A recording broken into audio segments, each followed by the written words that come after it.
legalkan aja judi online dan hasilnya itu dipakai buat investasi di IKN tuh. Jokowi berbohong soal IKN. Dia jual negeri ini ke Cina nggak laku, dia jual ke Kanada nggak laku, dia jual ke Amerika nggak laku, dia jual ke Singapura nggak laku. Lalu saya bilang Jokowi itu bajingan tolol karena dia tadi di mobil baca berita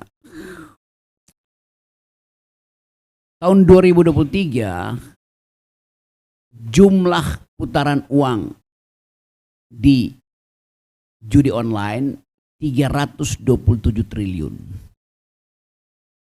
327 triliun. 80% dari pemain judi online adalah kelas bawah. 80% mereka bermain 100 ribuan. Tapi akumulasinya jadi 300 triliun. IKN butuh 450 triliun. Jadi mendekati dana yang diperlukan oleh IKN. Maka secara gampang ya sudah, legalkan aja judi online dan hasilnya itu dipakai buat investasi di IKN tuh. Jumlah 300 triliun. Tapi kemudian kita berpikir kenapa orang pergi pada judi online? Padahal kita di universitas dididik bahwa komputasi judi online itu diarahkan oleh si bandar untuk memikat orang menjadi ketagihan. Dan gak pernah bandar rugi itu soalnya. Satu hal yang ingin saya perlihatkan bahwa frustrasi masyarakat karena ekonomi tidak bertumbuh menyebabkan judi online tumbuh secara eksponensial. Presiden Jokowi mengatakan bahwa kalian anak-anak muda ini nanti akan jadi bonus demografi di Indonesia Emas. Kalian yang lulus dari Universitas Balikpapan akan dapat bonus demografi atau akan menjadi bonus demografi. Benar tidak? Benar, sebagai harapan tentu kita ingin begitu.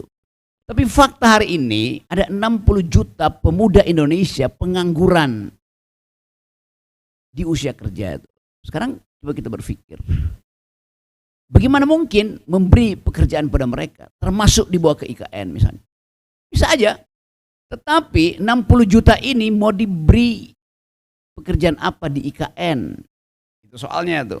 Kalau IKN kita hitung misalnya ya 5 tahun, 6 tahun atau bahkan kata Pak Prabowo ya udahlah iyain aja tapi 30 tahun pembangunan IKN tuh. Setiap pertumbuhan ekonomi 1% tercipta lapangan kerja 400.000. Pak Jokowi ingin 5%, oke. 5% artinya 5 kali 400.000, maka tersedia 2 juta lapangan kerja itu. Lalu yang 58 juta itu mau kemana? Itu problem kita tuh. Nah, untuk menjadikan bangsa ini pemandu pikiran di tingkat ASEAN aja, bonus demografi harus melampaui kapasitas intelektual Filipina, Singapura, Thailand, Vietnam tuh. Bonus demografi itu bukan kesempatan kita di 2045 menaikkan posisi kita dari sekarang. Kalau Anda bikin bisnis sekarang mungkin pendapatanmu ya yang paling hebat lah tuh 10 juta per orang tuh. Kata Pak Jokowi nanti 2045 kalian akan punya 3 kali lipat. Berarti kalian akan punya pendapatan 30 juta rupiah per anak muda yang lulus sekarang tuh. Itu namanya bonus demografi. Ngaco itu cara berpikir itu. Bonus demografi artinya persaingan Anda hari ini diukur dari pendapatan hari ini, Anda naik 3 kali lipat 2045 dibandingkan dengan generasi Anda yang sama di Vietnam, di Singapura, di Thailand. Jadi kalau teman-teman di sini, saudara-saudara mahasiswa, punya penghasilan 30 juta rupiah di 2045 dan Thailand punya Singapura itu naik 10 kali lipat, nggak ada gunanya. Anda nggak dapat bonus, bonusnya ada di Singapura itu. Kenapa? Karena dalam 10 tahun ke depan ini pertandingan industri itu ditentukan oleh kecerdasan manusia itu. Bukan lagi oleh kekuatan tangan untuk gali-gali fondasi di IKN misalnya. Tapi kemampuan untuk menghasilkan proyek-proyek berpikir yang akan di backup oleh energi itu. Itu dasarnya. Nah kalau itu kita mesti ukur apa bonus demografi itu? Ya kita ukur kemampuan intelektual kita dibandingkan dengan negara-negara pesaing kita. Kita IQ kita 78. IQ Singapura 105, IQ Vietnam 115. Masalahnya bagaimana bertanding kalau kita cuma 75, sementara parameter di 105 itu udah dilampaui oleh Singapura, oleh Thailand. Udah pasti kita ketinggalan. Kan dasarnya begitu cara melihat. Jadi kalau Pak Jokowi terangkan bahwa kalian akan dapat bonus demografi, iya itu idealnya begitu, tapi faktanya tidak mungkin dicapai. Karena kita tertinggal di dalam kecepatan berpikir yang ukurannya secara matematis sudah ditentukan. 78 IQ itu di bawah rata-rata dunia. Jadi Indonesia ada di bawah rata-rata dunia untuk berkejaran di situ. Sementara untuk 2045 Anda mau masuk misalnya jadi pemain di IKN itu dengan startup, dengan kemampuan teknologi itu, pasti tertinggal dengan sistem berpikir di Singapura, sistem berpikir di Vietnam. Apalagi kalau kita lihat energi yang dibutuhkan untuk membackup kecepatan berpikir dari ChatGPT, segala macam informasi baru. Di masa depan, nikel itu sebagai sumber energi untuk membackup sistem berpikir dari mesin-mesin learning mesin itu, mesin-mesin pemikir itu, tidak cukup lagi energi itu, maka diperlukan energi lain itu. Kira-kira sebulan lalu ada berita dari Amerika bahwa sebuah perusahaan namanya Fastron, kalau nggak salah Fastron itu, Fastronic gitu, dijadikan model oleh pemerintah Amerika untuk menemukan energi baru yang mengatasi kemampuan energi nikel. Namanya air mata itu, garam itu apa namanya itu? Sodium ion. Sodium itu punya kemampuan untuk membackup energi yang dibutuhkan bagi generasi Anda di 2045 nanti itu. Dengan kata lain, nikel kita itu nggak ada gunanya lagi karena dia nggak mungkin membackup energi di mana mesin itu berputar dan punya wattage yang tinggi sekali. Riset yang sedang dilakukan di pusat-pusat riset dunia mengarah pada penemuan sodium untuk diaktifkan menjadi energi. Jadi lain kali nanti mungkin 10 tahun lagi kalau baterai kalian itu di handphonenya habis, kalian cukup menangis, tetesin di situ, jadi energi itu. Karena air mata kita itu mengandung garam, sodium. Jadi kalau Anda diputusin pacarmu itu, HP-nya nggak bisa jalan, ya Anda sakit hati, nangis, tapi HP-mu jalan dengan air matamu sendiri tuh. Air matamu akan jadi energi di masa depan.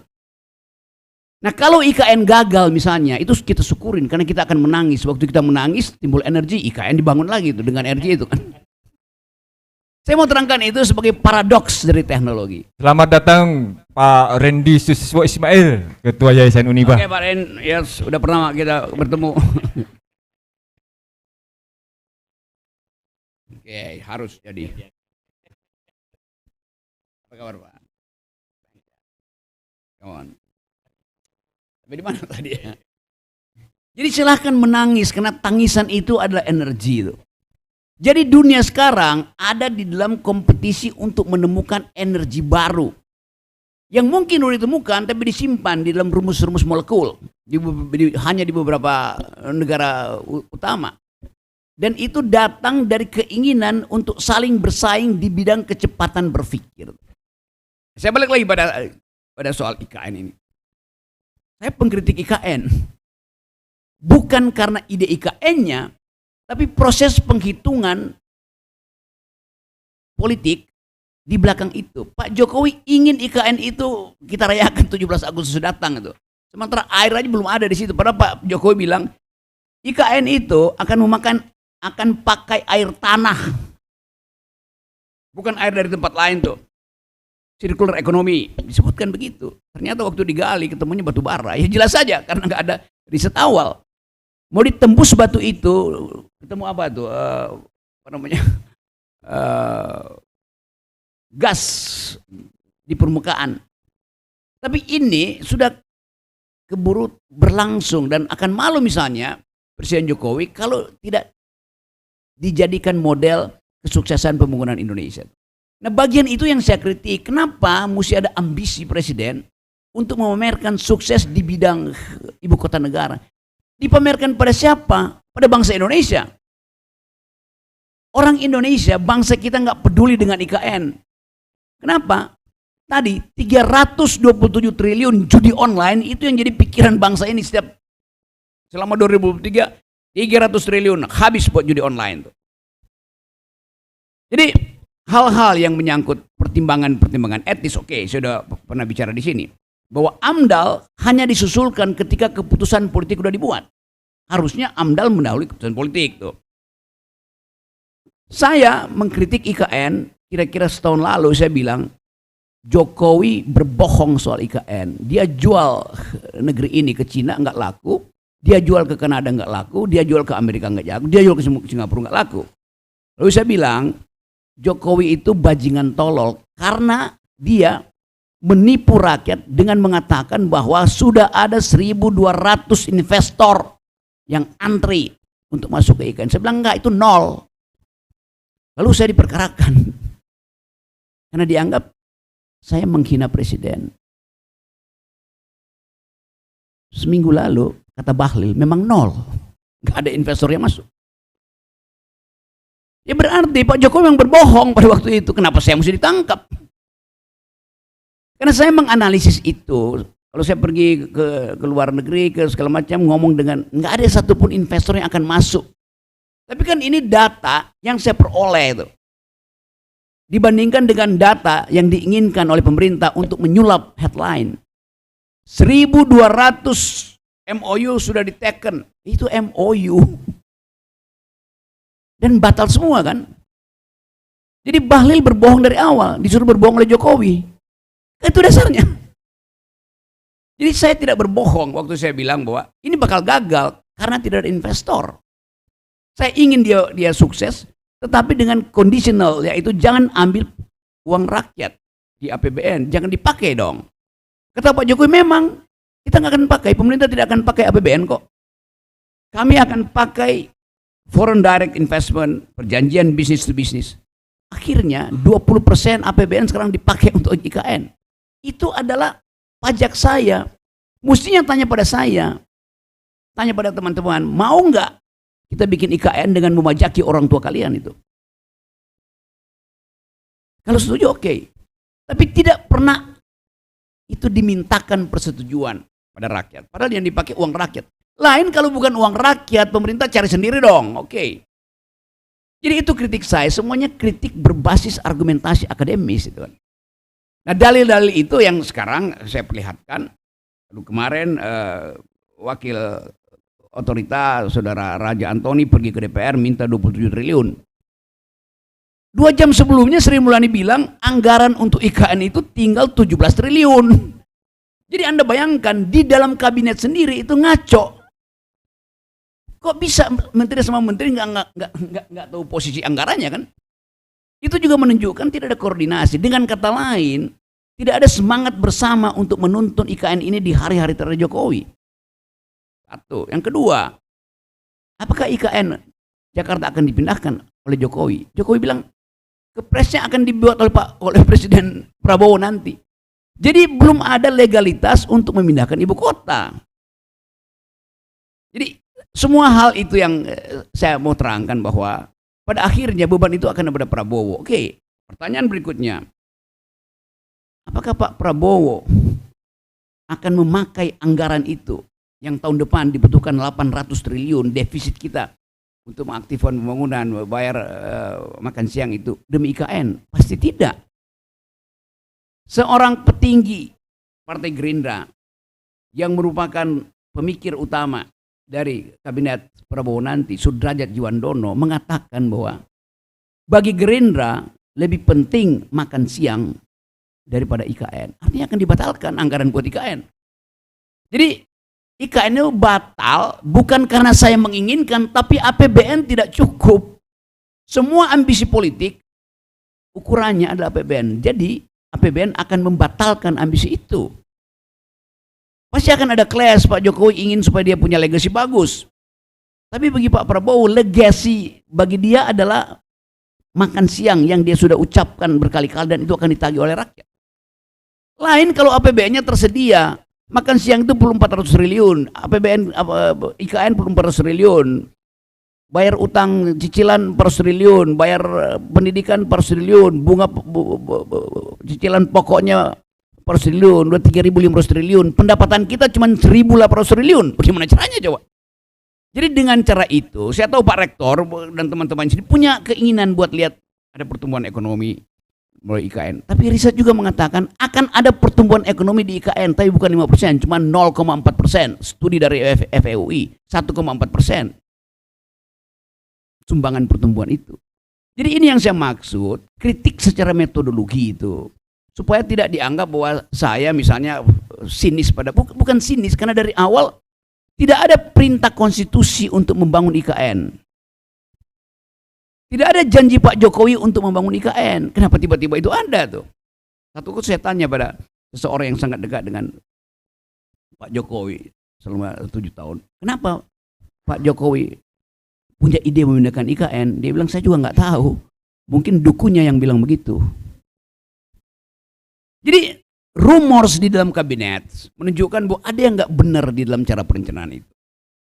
Balik lagi pada tadi bahwa sinyal internasional tidak mau untuk invest di situ karena dua hal. Yang pertama soal lingkungan, yang kedua soal kepastian hukum dari tanah-tanah itu. Dulu setahun lalu, 2 tahun saya bilang itu bermasalah. Enggak, udah beres semua tanahnya tuh. Sekarang AHY sebagai Menteri ATR bilang ada 8.000 hektar tanah yang bermasalah di situ.